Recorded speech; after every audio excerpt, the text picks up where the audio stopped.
우리가 잘 아시는 것처럼 요한복음 5장 4절에 천사가 가끔 물을 동하게 하는데 동한 후에 먼저 내려가는 자가 고침을 받는다라고 하는 말을 합니다. 그런데 갈라디아서 3장 19절에 보면 그런즉 율법은 무엇이냐 범법함으로 더하여진 것이라 천사를 통하여 한 중보자의 손을 베푸신 것인데 약속하신 자손이 오시기까지 있을 것이라 이렇게 이야기합니다. 자, 여기에서 우리가 말씀하는 것은 이 환자는 38년 된 환자라는 것은 이스라엘 백성이 출애굽하여 시내산에서 율법을 받고 40년 동안 가데스바네아 중심으로 해서 광야에서 방황하던 이스라엘 백성을 상징하는 의미가 있습니다. 그래서 또한 요한복음 5장 3절에 베데스다 연못에 있는 환자의 종류가 소경이요 절뚝발이요 혈기 마른 자 즉 중병자로 구성되어 있는데 이들은 물이 동할 때 어차피 자력으로 그곳까지 갈 수 없는 한계가 분명히 있는 사람들입니다. 왜냐하면은 그 베데스다 못에서 그 밑에까지 그러니까 물 있는 곳까지 내려가는데 무려 13m가 되는 겁니다. 굉장히 계단을 따라 내려가야 되니까 여기 아시는 것처럼 도저히 내려갈 수 없는 사람, 중병자, 소경, 절뚝발이, 혈기 마른 자 이런 사람으로 구성되어 있으니까 자력으로는 도저히 내려갈 수 없는 것을 이야기합니다. 그래서 38년이라고 하는 이야기는 뭘 이야기하면 율법으로는 내 의지적으로는 구원받을 수 없음을 우리에게 보여주고 있는 겁니다. 그러니까 오직 구원은 예수 그리스도 그분을 만남으로 해서 구원받을 수 있고 예수 그리스도 앞에 나간을 그분이 찾아오시는 자만이 구원받을 수 있음을 고침받을 수 있음을 우리에게 이야기하는 겁니다. 그래서 중요한 것은 오늘 여기에서 38년 된 자가 그리고 거기에 그 베데스다의 목가에 있는 이 사람들의 모든 모습은 도저히 거기까지 내려가서 그 구원받을 수 없는 그런 상황에 놓여 있는 자들.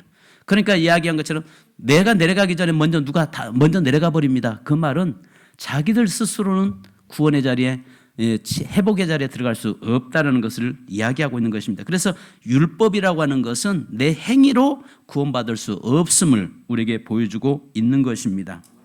그래서 여기 성경에 보면은요, 베데스다라고 하는 말은 우리가 아시잖아요. 베트라고 하는 말은 집이고 헤세드 은혜인데요. 베데스다 하면은 은혜의 집이라는 말입니다. 그러니까 은혜의 집 속에 머물고 있으면서도 그 안에는 여러 문제를 가지고 사는 인생들이 존재하고 있다라고 이야기합니다. 오늘 이것은 우리가 베데스다 못이라고 하는 것은요, 세상을 의미하기도 합니다. 그러니까 세상에서 하나님의 은혜를 구하고 살지만은 그러나 그 자기의 자력으로는 구원의 자리에 들어갈 수 없음을 우리에게 보여주고 있는 것입니다. 자, 그렇다면 오늘 저와 여러분의 삶에 베데스다에서 사냐 실로암 못에서 사느냐라는 것을 우리가 봐야 되는데요. 첫째는 우물가에 사는 인생들임을 우리에게 이야기하고 있습니다. 제가 언젠가 말씀드렸습니다만 예루살렘에는 두 개의 연못이 있어요. 하나는 실로암 못이 있고 하나는 베데스다 못이 있습니다. 그런데 실로암 못은 기온샘에서부터 흘러내려오는 이 물이기 때문에 이 성전에서 사용되는 물을 사용할 때 이 실로암 못을 그래서 물을 떠다가 사용합니다.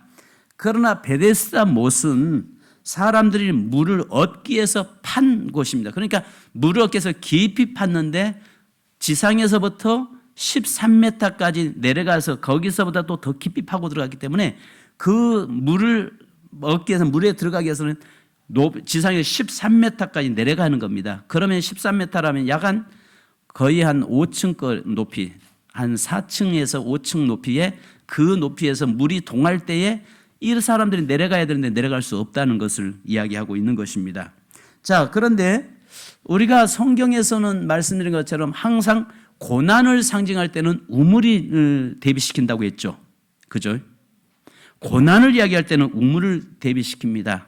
그래서 아시는 것처럼 우리가 생각할 때 실로암 못, 그러니까 내가 수고하지 않고 얻는 것은 은혜라고 이야기합니다. 그것은 아시는 것처럼 비, 강물, 샘물, 이슬 이런 것들은 내가 수고하지 않아도 얻을 수 있는 거잖아요. 그러니까 하나님이 주시는 일방적인 것이 은혜예요. 근데 우물은요, 내가 수고로 파서 얻는 것입니다. 그러니까 이 팔레스타인 지역에게는 이 물을 팔기 위해서는 깊이 한 200m까지 파고 들어가야 물을 얻을 수 있을 정도로 그런 환경이기 때문에 고난으로 늘 생각합니다. 그래서 성경에 보면은 항상 고난을 대비시킬 때는 우물을 대비시켜 놓습니다. 아시는 것처럼 우리가 잘 아는 대로 요한복음 4장 3절로 26절에 보면 수가성의 우물가의 여인, 5 남자하고 있지만 현재도 그 방황하면서 살고 있는 그 인생을 만나 주시는데, 사마리아의 그 수가성 우물가에서 주님을 만나는 그 여인의 모습을 뭘 이야기하냐면 얼마나 고난 속에 있는 인생인가를 우리에게 드러내고 있는 것입니다. 또 아시는 것처럼 모세가 출애굽기 2장 15절에 보면은 바로에게 쫓겨 도망가면서 그가 미디안 광야에 가서 그거가 쓰러져 있는데 우물 곁에 쓰러져 있었다라고 이야기합니다. 바로 그것은 그의 인생이 하나님이 아닌 자기 의지적으로 행했던 모든 일이 얼마나 곤고한가를 이야기하고 있는 것이죠. 또 창세기 37장 24절에 보면 요셉을 우리는 볼 수 있는데요. 그를 잡아 구덩이에 던지니 그 구덩이는 빈 것이라 그 속에 물이 없었더라라고 이야기합니다. 물 없는 웅덩이에 들어가 있는 요셉의 장래의 삶이 얼마나 고난 속에 살아가야 한 인생인가를 우리에게 보여주고 있는 것입니다. 또 이삭은 보면은 그가 그랄 지역에서 샘을 우물을 파면 그 그랄 사람들이 와서 메꾸면 또 가서 파고 있는 것을 우리에게 보여주고 있는 것은 나그네 인생을 사는 그 인생이 얼마나 힘들고 곤고한 인생인가를 우리에게 보여주고 있는 거예요. 그래서 여러분들이 성경을 보실 때에 우물이 등장됐을 때는 뭘 인식하셔야 되냐면, 지금 우리 하나님께서 우리에게 보여주려고 하시는 것은 고난 속에 있는 인생, 곤고함 속에 있는 인생임을 드러내기 위해서 이제 그 인생의 하나님을, 생수의 근원이신 예수 그리스도를 만나고 하나님을 만남으로 말미암아서 이제 그의 삶이 은혜의 삶으로 바꿔지는 것을 우리에게 보여주고 있는 겁니다. 그러니까 성경 보실 때마다 우물이 등장하면 축복이다라고 보지 마시고 그 속에서 지금 고난을 이야기하려고 하시는구나. 그러면 아시는 것처럼 실로암 모대는 성전 제사장들이 늘 물을 떠가는 것이기 때문에 병든 자가 고침받고 은혜의 자리에 가서 실로암 모대 가서 씻으라고도 말씀하고 제사장에 보이라고 이야기합니다. 그런데 아시는 것처럼 이 베데스다라고 하는 이 베데스다 연못에는 각종 병든 자, 질병 들린 자들이 모여 있는데 자력으로는 도저히 고침받을 수 없는 자들이 거기에 모여 있다는 것입니다. 이것을 세상을 이야기할 뿐만 아니라 율법 아래 놓여 있는 인생들은 자력으로는 구원받을 수 없다, 고침받을 수 없다는 것을 우리에게 보여주고 있는 것입니다. 할렐루야. 오직 우리의 문제는요, 예수 그리스도밖에 없습니다. 예수 그리스도만이 우리 인생의 문제 해결자심을 믿으시기 바랍니다. 자, 그런데 오늘 여기에서 그 많은 사람이 있는데 38년 된 병자라고 이야기하면 이 사람이 아마 그 베데스다의 히스토리 같아요. 역사 같아요. 그래서 38년 동안 그곳에 있는데 누가 모대에 넣어줄 사람이 없다라고 이야기합니다. 두 번째는 나를 모대에 넣어줄 자가 없나이다라고 이야기합니다. 내가 가는 동안에 다른 사람이 내려가나이다라고 이야기합니다. 그러니까 한번 여러분 생각해 보세요. 물이 한 번씩 동하는데 천사들이 와서 한번 물을 동할 때 먼저 뛰어들어가는 사람이 낫는데 이 사람은 늘 보고만 있잖아요. 처음에는 거기에 가려고 하다가 몸부림쳤지만은 시간이 지날수록 전부 다 나는 안 돼라고 하는 그런 모습으로 주저앉아 있는 그런 사람을 보게 됩니다. 그래서 여기 보니까 내가 가는 동안에 다른 사람이 이미 내려가나이다. 아까 말씀드린 것처럼 베데스다 목까지 내려가는데 13m예요. 계단 따라서 내려가야 되는데 도저히 불가능한 사람이 지금 있는데 그는 늘 어떤 모습으로 있습니까? 여기에 베데스다 목가와 같은 인간사의 모습을 우리에게 보여주고 있고 오늘도 여전히 우리는 실로암 못에 가서 살아야 되는데 베데스다의 못에서 살아가고 있는 인생이 있다는 것이죠. 우리가 여기에 시편 150편을 써 있는데요. 그 중에서요, 탄시가는 시가 103편이 돼요. 그러니까 시편이 150편인데 그 중에서 103편이 탄시가는 내용들이에요. 그러니까 봄, 여름, 가을, 겨울 이 모든 것이 다 뭐냐면은 우리 인생은 고통이라는 것입니다. 그러니까 이 땅에 살아가는 것 자체가 힘든 인생이라는 것을 이야기하고 있습니다. 첫째는 여러분, 이 사회만이 아니라 세상에 살고 있는 모든 사람, 베데스다에 살고 있는 사람들은 병든 사회, 병든 사람들이라는 것입니다. 여기에 베데스다에 각종 불치병자들이 모여 있었잖아요. 이처럼 인간 사회도 여러 가지 불치병들로 고통하고 있습니다. 사회학자 에릭 프롬은요, 현대 사회를 가리켜서 병든 사회라고 지적했습니다. 사람들은 모두 병이 있습니다. 육신의 질병과 정신적 질병이 있습니다. 물질 문명이 발달할수록 절제력 상실, 정신분열증, 신경증, 폭력, 약물 중독, 성적 타락 등이 심해져 갑니다. 이렇게 병든 사회에서 살다 보니까 모두 병이 나름대로 각자가 다 병 속에 살고 있고 병 때문에 슬퍼하고 우울증에 우울해지고 한계적인 인생을 살 수밖에 없다는 것입니다. 또 세상은요, 경쟁사회 속에 산다는 것입니다. 여기에 말씀한 것처럼 다른 사람이 먼저 내려가나이다 이야기합니다. 베데스다 못가에는 천사가 물을 통할 때 제일 먼저 들어간 사람만이 고침받는 한계 때문에 원치 않는 게 경쟁하는 것이 되어버렸습니다. 이 세상은요, 경쟁사회 속에 살 수밖에 없는 그런 환경에 놓여 있는 것이죠. 사람들은 병을 고침받고자 하는 희망 때문에 처음에 이곳에 왔지만 치열한 경쟁에서 패배함으로 오히려 더 깊은 절망 속에 시달려야 하고 있는 이들의 모습을 보게 됩니다.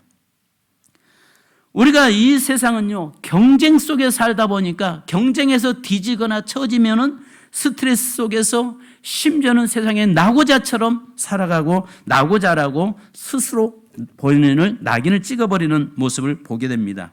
셋째는 아시는 것처럼 불확실한 시대입니다. 여기에 물이 가끔 동한다는 것입니다. 가끔이라는 말은 불확실한 기회를 말합니다. 아마 베데스다 못은 수십 년 된 병자들이 있는 것을 볼 때에 잊어버릴만 하면 한 번씩 물이 동하니까 그때 뛰어 들어가려면 또 다른 사람이 먼저 들어가 버리는 그런 모습. 그러니까 불확실한 시대 속에 살고 있습니다. 요즘 젊은이들 그러잖아요. 병든 사회 속에 살죠. 그 다음에 경쟁 사회 속에 살아야죠. 불확실한 시대 속에서 살아야 되죠. 이건 뭐 젊은이들만 이야기하는 건 아니잖아요. 오늘 세상에 살아가고 있는 모든 사람들의 모습을 이렇게 이야기합니다. 그 다음에 네 번째는요, 원망과 불평의 사회입니다. 여기 보니까 병자는요, 주여 물이 동할 때 나를 못에 넣어줄 사람이 없어 내가 가는 동안에 다른 사람이 먼저 내려가나이다 이야기합니다. 여기 보니까 나를 놓아줄 사람이, 나를 도와줄 자가 없다는 것입니다. 그러면서 남을 원망하며 불평합니다. 어떤 문제가 발생됐을 때 그것이 내 탓이 아니라 다른 사람의 탓이라고 돌려대는 것을 보게 됩니다. 여러분, 우리가 보면 가정도 마찬가지 같아요. 가정에도요, 어떤 일이 안 되면 누구 때문에요? 남자들은 아내 때문에, 아내들은요, 남편 때문에. 그죠? 그러니까 자꾸 이 원망과 불평 사회 속에 살아가고 있다는 것입니다. 다섯째는요, 고독한 사회입니다. 나를 여기에 넣어줄 사람이 없나이다, 나 혼자입니다라고 하는 그런 말입니다. 그 말 속에는 깊은 고독이 묻어나고 있습니다. 그러니까 결국은 나 혼자밖에 없다. 세상은 나 혼자다. 요즘 시대는 홀로 고독의 시대라고 이야기하잖아요. 전부 다 고독함 속에 살아가고 있습니다. 여섯째는요, 상실감입니다. 공부하면 뭐래? 대학 가면 뭐래? 졸업하면 뭐래? 또 모두가 다 상실감 속에 살아갑니다. 여기에 뭐라고 합니까? 내가 가는 동안에 다른 사람이 먼저 내려가나이다. 얼마나 기회가 좀 주어지면 좋은데 기회를 마저 다 송두리째 뺏겨버리고 살아가는 그런 모습입니다. 내가 아무리 노력해도 나는 할 수 없습니다라고 하는 이야기를 지금 38년의 병자가 하고 있는 거예요. 내가 아무리 몸부림쳐도 안 되는 겁니다. 이 시대가 그렇잖아요. 그죠? 세상이 그렇습니다. 살아가면서 겪는 상실감에는요, 큰 것도 있고 작은 것도 있습니다. 우리가 가장 큰 상실감은요, 가장 가까운 사람이 세상을 떠났을 때 오는, 거기에서 오는 상실감. 중요한 물건을 잃어버렸을 때 오는 상실감. 또 전화번호가 기억이 가물가물되는 때, 내가 나이가 먹었구나 하는 상실감. 그죠? 이런 상실감이 참 큽니다. 그러니까 여기 메모에, 작은 메모도 이것을 잃어버리고 있을 때, 종종 우리가 보면 휴대폰을 어떤 사람이 그러더라고요. 전화 통화하면서 내 휴대폰 어디 있지? 내 휴대폰 어디 있어? 이런 사람 제가 봤습니다. 아니, 전화를 들고 전화 통화하면서 그래요, 알았습니다. 휴대폰 어디 있지? 내 휴대폰? 아는 한 목사님이 목회 모임에서 이렇게 대화하다가 내 휴대폰 어디 갔지? 이상하네. 지금 손에 있잖아. 그 이야기를 보면서 정말 이 상실감. 오늘 이 38년 된 이 환자가 가지고 있는 이 상실감은 엄청난 거죠. 오늘 우리들이 이걸 느껴질 때 있잖아요. 그죠? 지금 우리 모습 이야기하고 있는 겁니다. 그런데요, 나는 노력해도 안 된다라고 지금 현재 하고 있는 이 사람의 모습. 이게 지금 세상에서 예수를 만나기 전에 있던 모든 사람들의 삶의 모습을 이야기하는 거예요. 그러니까 38년 된 이 병자의 모습이 과거에 내가 예수를 확실히 만나기 전에 모습이었다는 것입니다. 그러다 보니까 이 38년 된 병자는요, 첫째로 나타나는 것이 부정적인 반응을 지금 보이고 있습니다. 절대로 베데스다 연못에 자신의 상황으로는 물이 동할 때 먼저 들어갈 수 없어. 나는 안 돼라고 지금 현재 하고 있는 것입니다. 자신의 상황에 대해서 부정합니다. 두 번째 반응은요, 분노입니다. 왜 하필이면 나에게 이런 일이 일어났는가? 하나님도 너무하시지 않는가? 나에게 이런 일이 일어난 것은 다 누구 때문이야? 그놈 때문이야. 아니, 나 좀 젊은 놈들이 좀 나보다 덜한 놈들이 좀 나를 먼저 좀 내려보내주고 같이 좀 뛰어들어가면 좋을 텐데 치만 혼자 빠져 들어가 버리는, 이게 문제다라고 생각을 하고 있는 겁니다. 여러분, 거기에서, 그런 부분에서 자유자가 되기를 바랍니다. 여기에서 해방되어야 됩니다.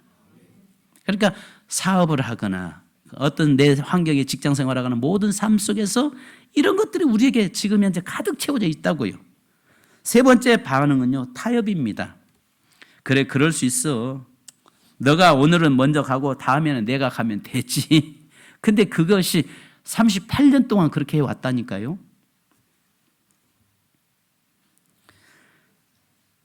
자기 자신을 자꾸 합리화시키는 그런 모습을 보게 됩니다. 네 번째 반응은요, 절망입니다. 절망과 체념입니다. 나는 절대 저기에 갈 수 없어. 나는 어쩔 수 없구나라고 하는 것을 이야기합니다. 그리고 다섯 번째 반응은요, 수용 또는 체념으로 가게 되잖아요. 나는 어쩔 수 없어. 안 돼. 아예 그냥. 그러면서 실상은 어떠면 한마디로 딱 요약하면 이 사람은 살았으나 실상은 죽은 자. 그러니까 이 사람이 지금 현재 38년 때 그 베데스다 은혜의 집에 있음에도 불구하고 마지막 나는 안 돼. 살아있으나 실상은 죽은 자. 세상에 있는 많은 사람들이 하나님의 은혜가 있음에도 불구하고 나는 어쩔 수 없는 인간 안 돼라고 생각하고 있는 자들이 세상에는 가득 채워져 있다는 사실을 아셔야 됩니다. 살아있으나 실상은 죽은 자의 삶을 살고 있는 그들의 모습을 우리는 보고 있는 겁니다. 그런데 여러분 아시는 것처럼 이 사람이 하루 종일 뭐만 바라보고 있어요? 물 동하기만을 바라보고 있는 겁니다. 그러다 보니까 예수가 안 보이는 겁니다. 세상에 있는 많은 사람들이 정말 예수를 믿다가 떠난 사람들이 세상 것에 집중하고 세상 것에 목숨 걸다 보니까 예수가 안 보이는 겁니다. 예수 보이면, 예수 만나면 문제가 해결돼서 그가 다시 하나님의 집으로, 하나님의 은혜자로 나올 것인데 이 사람은 안 보이는 겁니다. 그러니까 누가 이 병 고쳤어 이야기하니까 난 몰라요 이야기합니다. 그 말이 무슨 말이겠어요? 그 물에 집중하다 보니까, 그거에 목숨 걸다 보니까 예수가 안 보이는 겁니다. 예수를 왜 떠나는 사람들이 나옵니까? 왜 코로나라고 하는 문제 때문에 이 교회를 떠나서, 한국교회가 이번 코로나 팬데믹 3년이라는 기간 동안에 10,000개 교회가 사라졌다고 하잖아요. 그리고 교회 한 30%가 교회로 돌아오지 못했다고 이야기합니다. 그리고 나서 완전히 그 지형이, 영적 지형이 완전히 바꿔져 버렸잖아요. 한국교회가요. 그러면서 그것을 교회로 오기보다도 자기가 원하는, 자기가 그 정말 입맛에 맞는 그 목사 설교에 들어가서 유튜브로 보면서 대신 예배가 아니라, 온전한 예배가 아니라, 지금도 우리 교회도 영상으로 예배를 송출하고 있습니다만은 그런 모습들이 우리에게 나타날 수 있다는 것입니다. 그러다 보니까 그래도 감사한 것은 우리 교회 성도들은 영상으로 예배 참여 함께 하고 있지만 많은 사람들이 어떤 유명한 목사 설교로 인해서 대리만족하고 있는 예배가 아니에요. 예배로 드리는 것이 아니라 그것으로 하나의 대신 예배를 때우는 이런 모습으로 가는 것을 우리가 보게 됩니다.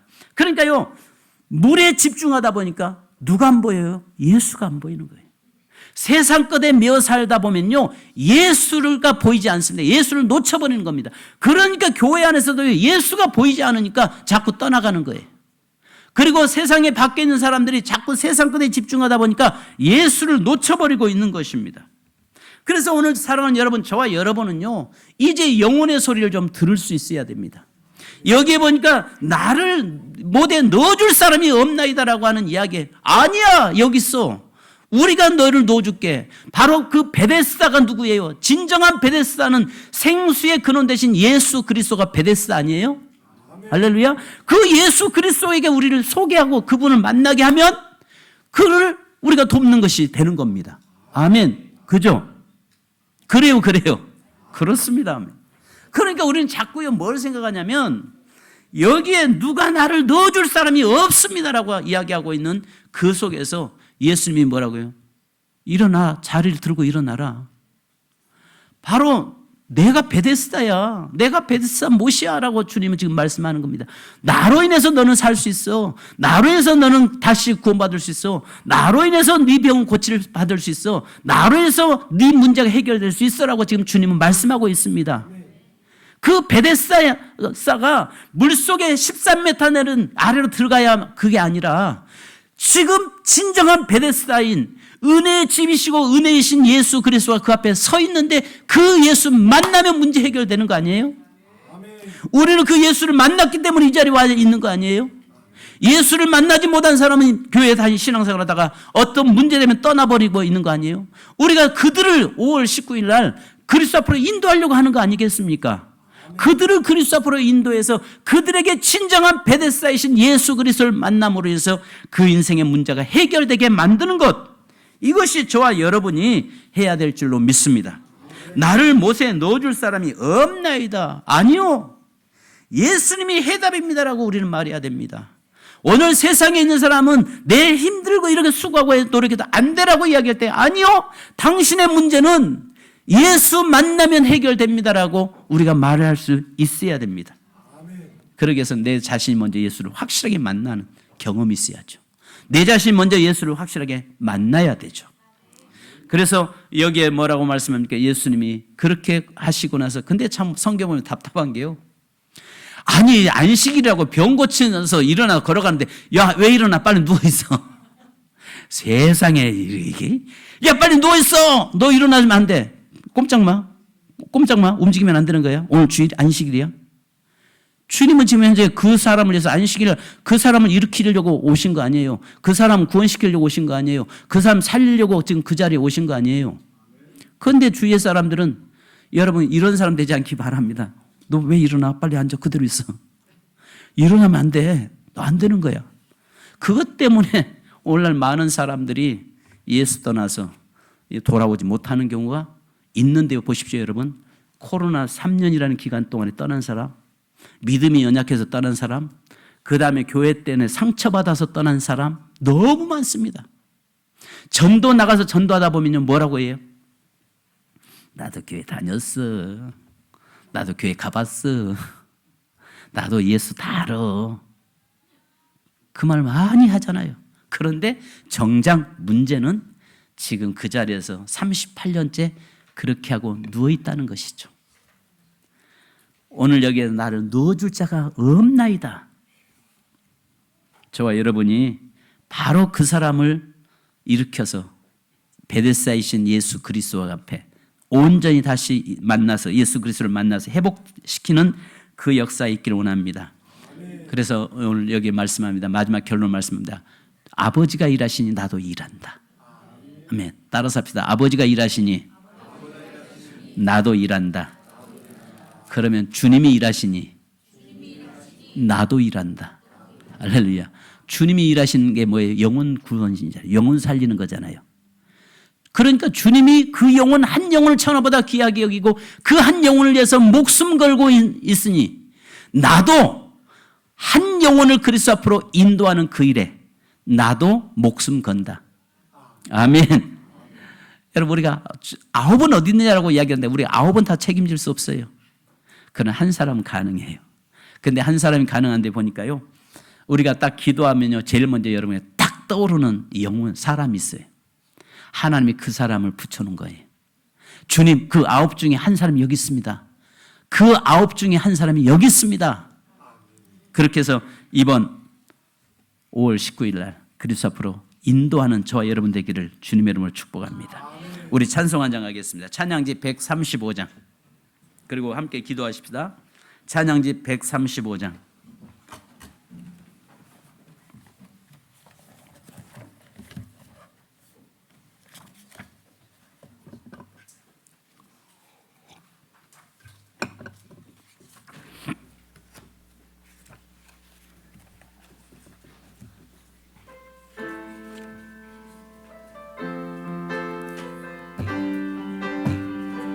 박수며 찬송하십시다. 복음 들고 산을 넘는 자들의 발길 아름답고도 아름답도다. 평화 전하며 복된 소식을 외치네. 주 다스리시네.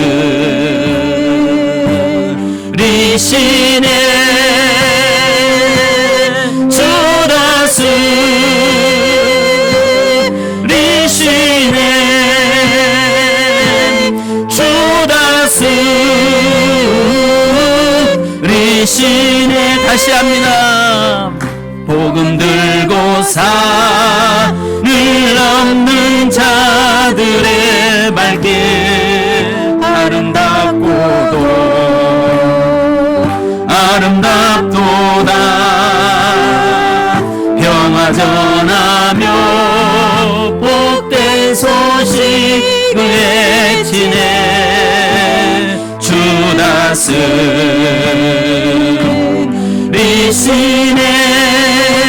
아멘. 주 다스리시네.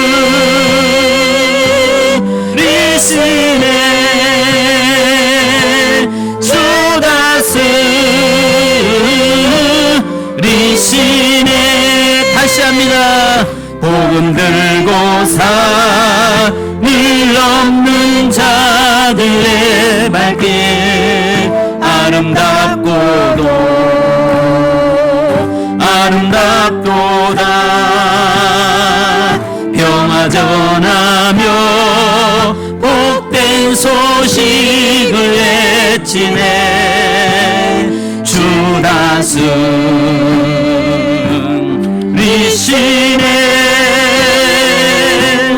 주 다스리시네.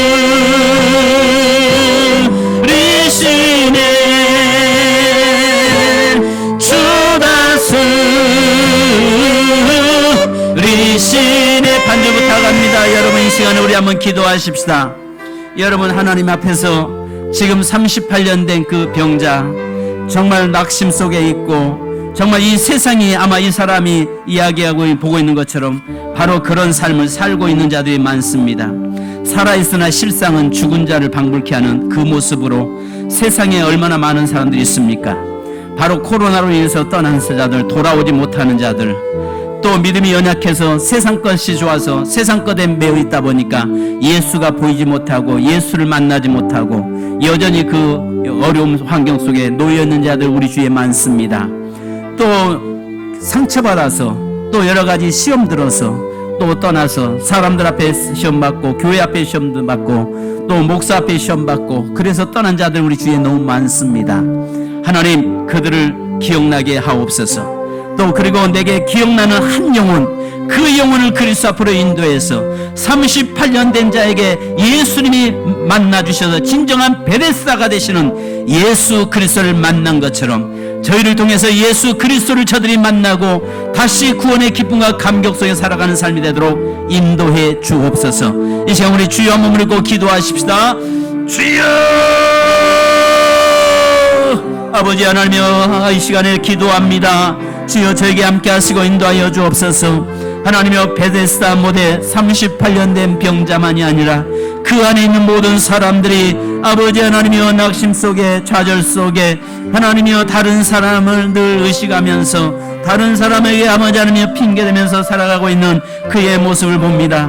바로 경쟁사에서 밀려난 사람, 또 여러가지 병에 붙잡혀 있는 사람, 불확실한 시대 속에 살아가는 사람, 원망과 불평 속에 살아가는 사람, 고독한 현실 속에 있는 사람, 상실감을 아버지 하나님에 사로잡혀 있는 자들이 아버지 하나님 우리 주위에 너무나 많습니다. 하나님이여, 그 사람에게 누가 넣어줄 자가 없다라고 원망하고 불평하고 있는 그 사람에게 바로 아버지 예수 그리스도께서 찾아오셔서 만나주시고 진정한 베데스다 못이 되어주셨던 하나님 주님, 오늘 저를 통해서 하나님이여 세상에 있는 모든 자들에게 진정한 베데스다의 못이 대신 예수 그리스도를 소개하고 예수 그리스도를 통해서 저들의 삶의 문제가 해결되고 기뻐하며 감격하는 삶이 되도록 도우시고 역사하여 주시옵소서. 하나님이여, 신앙생활하다가 지금 중단하고 있는 자들이 우리 주위에 너무나 많습니다. 하나님이여, 코로나 때문에 교회를 떠난 자들이 우리 주위에 너무너무 많습니다. 하나님이여, 또 믿음이 연약해서 믿다가 세상 것을 좋아서 세상 것을 쫓아가고 있는 자들이 우리 주위에 너무나 많습니다. 하나님이여, 그들을 아버지 다시 하나님 일으켜 세워서 아버지 예수 그리스도 앞으로 인도해내는 삶이 되도록 인도해 주옵소서. 누가 나를 놓을 자가 없나이다라고 말이 아니라 바로 내가 예수 그리스도를 너에게 주므로 해서 온전히 내 삶이 다시 회복되고 다시 기뻐하는 역사가 일어난다고 하는 사실을 저들이 알게 하여 주시옵소서. 하나님 아버지, 우리 세민교회 모든 성도들에게 함께 하시고 이번 기회에 우리 다시 한번 저들을 아버지 하나님의 주님 복음을 전해서 그리스도 앞으로 인도해내는 역사가 일어나도록 인도해 주옵소서. 우리 세민교회로 다시 이끌어내는 역사가 일어나도록 인도하여 주옵소서. 모든 성도들이 아버지 하나님 한 사람 9사람 중에 우리가 다 하나님 주님 앞에 인도할 수는 없겠지만 그러나 한 사람 9사람 중에 한 사람이 여기 있나이다라고 주님 앞으로 이끌어내는 역사 있게 하여 주옵소서. 감사드리며 예수님의 이름으로 기도합니다. 하나님 아버지, 감사합니다. 오늘 38년 된 이 사람, 바로 병든 질병 속에 있는 사람, 경쟁사에서 밀려난 사람, 불확실한 시대 속에 살아가고 있는 사람, 원망과 불평으로 가득 채워져 있는 사람, 또 홀로 고독함 속에 있는 사람, 상실감에 사로잡혀 있는 사람, 바로 그러나 그가 예수 그리스도를 만남으로 말미암아서 다시 모든 그 문제에서 자유케 됐던 것처럼 육신의 질병만이 해결이 아니라 또 정신적인 문제, 환경적인 문제, 영혼의 문제까지 다 해결된 것처럼 오늘 우리 주위에 이런 38년 된 병자처럼 하나님의 그런 자들이 너무 많습니다. 코로나 3년 동안 팬데믹으로 인해서 교회를 떠나서 돌아오지 못한 자들 많습니다. 하나님, 믿음이 연약해서 세상 것이 너무 좋아서 세상 것을 쫓아가는 자들이 우리 주위에 너무나 많습니다. 또 여러 가지 상처받고 시험 들어서 또 하나님의 성도 때문에 시험 들고 또 교회 때문에 시험 들고 목회자 때문에 시험 들어서 교회를 떠나고 예면하고 등진 자들 우리 주위에 너무 많습니다. 하나님, 그들에게 진정한 베데스다이신 예수 그리스도를 만날 수 있도록 하나님 인도해 주옵소서. 이를 위해서 5월 19일 저희가 그들에게 복음을 전해서 그리스도 앞으로 인도하기 원합니다. 저희가 기도할 때 제일 먼저 떠오르는 한 사람, 그 사람을 우리에게 붙여주신 줄 믿습니다. 그 사람을 반드시 구원시켜내는 역사 있게 하여 주옵소서. 예수님의 이름으로 기도합니다. 아멘.